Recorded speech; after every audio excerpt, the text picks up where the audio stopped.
This is Ben Meiselas from the MeidasTouch Network and a breaking news alert. And I want to get Ben Hodges, the former commanding general at U.S. Army Europe and current senior advisor for human rights first, take on this, who is an expert in what is going on there. I want to read just this tweet from John Spencer, because this is one of the tweets that I've seen out there about what's going on right now that explains it in layman's terms. Just in case you are still not informed, Ukraine has lost the greatest counteroffensive since World War II. Ukraine has regained, liberated over 1,000 kilometers of land and cities. Ukraine is winning. Ukraine is defeating Russia, once thought to be the second most powerful military. Ben, what can you tell us about what's going on? Hey, Ben. Well, first of all, Russia, which once was the second greatest military on the planet, is now the second greatest military in Ukraine. What you just read is exactly right. Ukrainian forces have launched a very effective counterattack. It's still early days, but it's incredible how much movement there has been, how much progress they've made. It's a combination of things that we could talk about, but it really has the feel that Russian forces have cracked.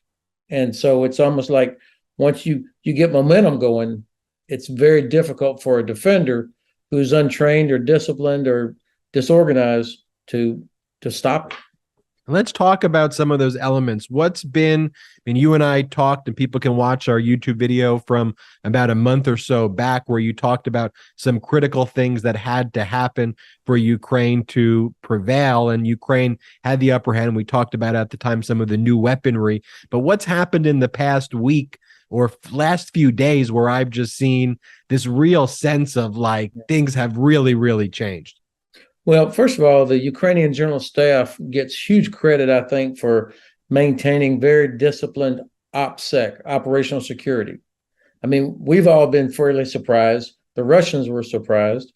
And the fact that the Ukrainians could get this many troops and equipment and vehicles into place, and also to deceive the Russians, to cause the Russians to shift forces down towards Kherson, weakening the place where the Ukrainians actually wanted to attack. So that's number one. You're talking about a high level of professionalism and skill. Secondly, and this is where the U.S. and other allies have helped, the shaping operations that the Ukrainians have been doing the last few weeks, constantly pounding Russian logistics, destroying ammunition storage, hitting headquarters time after time after time.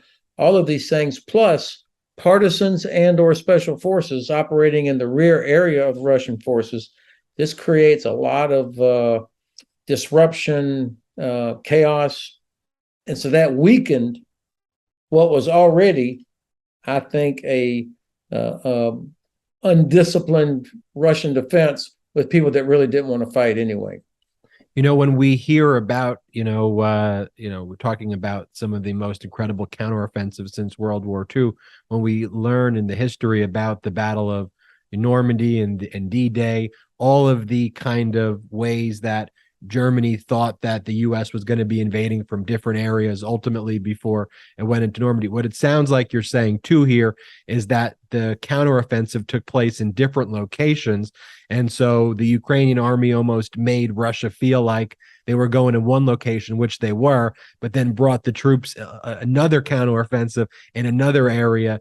And can you maybe break that down in kind of military terms? And am I understanding it in layman's terms somewhat correctly? Yes, you are. So everybody will remember there was so much talk about this coming Kherson counteroffensive, big southern counteroffensive.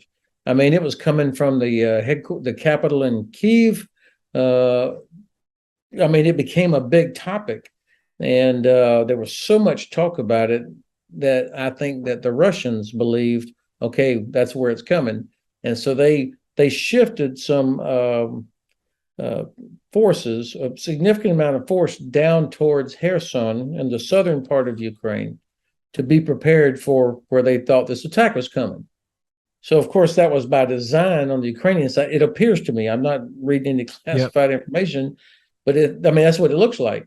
And while the Ukrainians have done a lot of fighting around Kherson, it looks like their main effort was the one in the north, which now was able to attack a much weaker part of the Russian defenses. That was, and so this is it was a great example of deception, that they misled the Russians where they really wanted to attack. So what should we be looking for now in these coming days? What other signs should we be looking for? I think it was one of the first times that we had Zelensky say, I can't say too much, but we're going to win, words to the effect of, we got this. But what else can we expect to happen in the next few days? I think three things that I'm going to be watching. Obviously, for the Ukrainians to be able to sustain this. I mean, when you're on the offense, you're burning through a lot of fuel. You end up, you get a lot of casualties. You use up a lot of ammunition. Can they sustain the momentum of what they're doing? My sense is yes, but we'll see as they go deeper into the Russian rear area. But that'll be one thing. How can they maintain momentum? The second thing is I believe that Crimea is the ultimate objective here. That with, as they attack with both that northern main effort, but also if they break out from Kherson, it all starts coming down towards Crimea, which is the real prize. I mean, that because of what it represents psychologically, but also the capabilities that the Russians have there. This will be important to watch. But the third thing I'm watching is what the heck's going on in Moscow and St. Petersburg. There was reports today that the city center of Moscow had been sealed off, and I don't know that there's going to be huge riots, or this could have just been normal preventative measures. But you do get the feeling that people in the Russian capital are very uneasy about what's going on. And people, Russians who have been occupying the territories that they unlawfully took, they're leaving now, and the Russian government had told them to start heading back, or are people leaving on their own? I see those videos of like long lines of Russians leaving occupied territory and going back into Ukraine. What's that? I think it's a little bit of both. I think probably, I saw where the spokesman, the major general or two-star general from the Russian Ministry of Defense was saying that, they're trying to spin this as if this was all planned and, it's under control. And we really want to focus on Donetsk anyway. And so we don't care about these other places. And you've probably got a lot of people that were there that came from Russia that were part of the occupation, or, I'm not sure what, the wide variety of people. And then you've probably also got some people that are saying, we need to get out of here before the fighting comes closer. So I think it's a mix. This is the kind of confusing situation that goes on when you're on the receiving end of a surprise attack like this. And Ben, anything else you want to tell all of our viewers about Human Rights First, or any of the organizations you're working with, if they want to support the type of work that you do? Oh, Ben, thank you very much. I joined Human Rights First about 3 months ago. I still get to work and focus on all the things I care about with the Black Sea and NATO and Ukraine and the Baltic, NATO's eastern flank, if you will. But with the addition of, it's time for me in my professional life to broaden that a little bit and focus on the defense of democracy, not only overseas, but also at home. And I'm just real concerned with all the things I'm seeing happening in the United States here over the last 3 or 4 years. And so I wanted to get more involved with that. And I do believe that protection of human rights is an important part of our national security strategy. It's part of who we are that gives us strength. So I like to work on that too.